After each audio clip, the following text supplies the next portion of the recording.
Welcome sa Philippine Island Weather Update. Lagi ninyong kasama sa Balitang Panahon ngayon. Makikita natin dito sa ating latest satellite images itong mga makakapal na kaulapan na umiiral sa central section ng ating bansa. More in particular, itong Southern Luzon, Visayas area ay ang patuloy na epekto nitong shearline o yung salubungan ng mainit at malamig na hangin. Kaya for the next 24 hours, starting ngayong hapon, makakaranas tayo ng mga kaulapan at kalat-kalat na pag-ulan, pagkulog at pagkidlat na dulot ng shearline dito sa buong Visayas, buong Bicol Region, buong Mimaropa at malaking bahagi ng Calabarzon, pati na rin dito sa area ng Dinagat Islands. Dahil naman sa northeast monsoon o yung malamig na hanging amihan, makakaranas rin tayo ng mga kaulapan at pag-ulan sa ilang bahagi ng Hilagang Luzon, partikular na sa bahagi ng Cordillera, Cagayan Valley, sa lalawigan ng Aurora at Ilocos Norte. Sa Metro Manila at sa nalalabing bahagi ng ating bansa, makakaranas tayo ng maaliwalas sa panahon. May tsansa pa rin tayo ng light rains o pag-ambon na dala ng amihan sa Metro Manila and the rest of Luzon at tsansa naman ng thunderstorms sa nalalabing bahagi ng Mindanao. At sa kasalukuyan, wala pa naman tayong binabantayang low pressure area o namang sama ng panahon sa loob at labas ng ating Philippine Area of Responsibility na maaring maging bagyo sa mga susunod na araw. Gayunpaman, patuloy nating minomonitor itong mga cloud clusters sa labas ng ating PAR at ito yung posibleng mamuong low pressure area sa mga sunod na araw.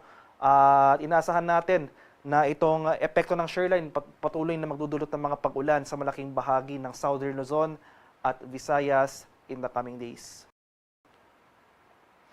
At ito naman yung ating latest weather advisory issued as of 5 p.m. today. So starting today, ngayong hapon, hanggang bukas ng hapon, ito pong mga areas shaded by orange sa mga lalawigan ng Albay, Sorsogon, Masbate, Northern Samar, Samar at Eastern Samar makakaranas ng heavy to intense rains.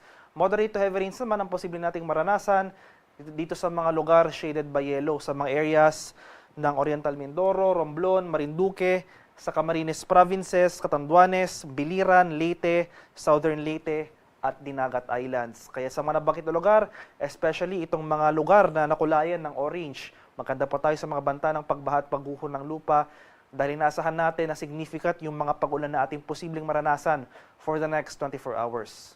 Starting tomorrow afternoon to Saturday afternoon, aakyat yung axis ng ating shearline o yung salubungan ng ating mainit at malamig na hangin. Posible pa rin yung heavy to intense rains sa areas ng Northern Samar, Sorsogon, Albay at Catanduanes. Samantala, moderate to heavy rains ang posibleng maranasan sa Oriental Mindoro, Marinduque, Romblon, Quezon, Camarines Provinces, Masbate, Biliran, Leyte at Southern Leyte. And pagsapit ng Saturday afternoon to Sunday afternoon, at patuloy yung pag-akyat ng axis ng ating shearline. So mababawasan yung mga pag-ulan sa ilang bahagi ng Visayas, magpapatuloy pa rin yung mga pag-ulan sa malaking bahagi ng Southern Luzon. So posible pa rin yung heavy to intense rains. Muli, ito pa yung mga areas shaded by orange sa bahagi ng Quezon, moderate to heavy rains naman sa Camarines Norte, Camarines Sur, pati na rin dito sa lalawigan ng Bulacan. At para naman sa magiging lagay ng ating panahon bukas, for the next 24 hours, magpapatuloy itong mga kaulapan na dulot ng shearline as well as yung mga pag-ulan sa malaking bahagi ng Mimaropa at Bicol Region. Dahil naman sa northeast monsoon yung malamig na hanging amihan, dito na sa area ng Metro Manila, makakaranas tayo ng mga kaulapan at pag-ulan.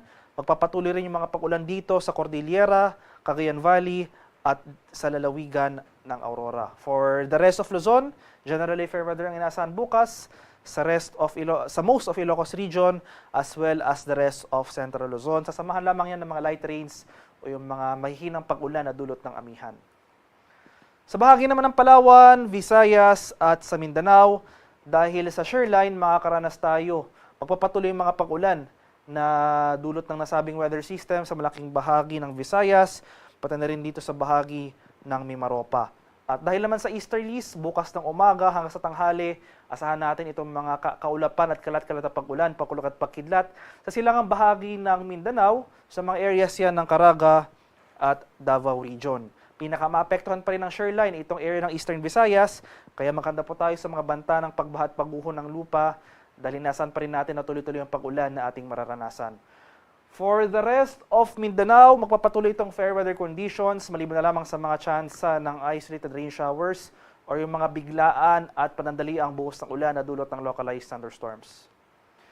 At sa kalagayan naman natin karagatan, as of 5 p.m. today, may gale warning po rin tayo nakataas dito sa seaboards ng Southern Luzon at Eastern Visayas. More in particular, may gale warning po tayo sa northern and eastern coasts ng Catanduanes, northern and eastern coasts ng Northern Samar at itong eastern coast ng Eastern Samar. Kaya sa ating mga kababayang mangingisda at may mga maliliit na sasakyang pandagat sa mga areas na ito, huwag po muna tayong pumalaot dahil makakaranas tayo ng maalong karagatan na dala ng hanging amihan.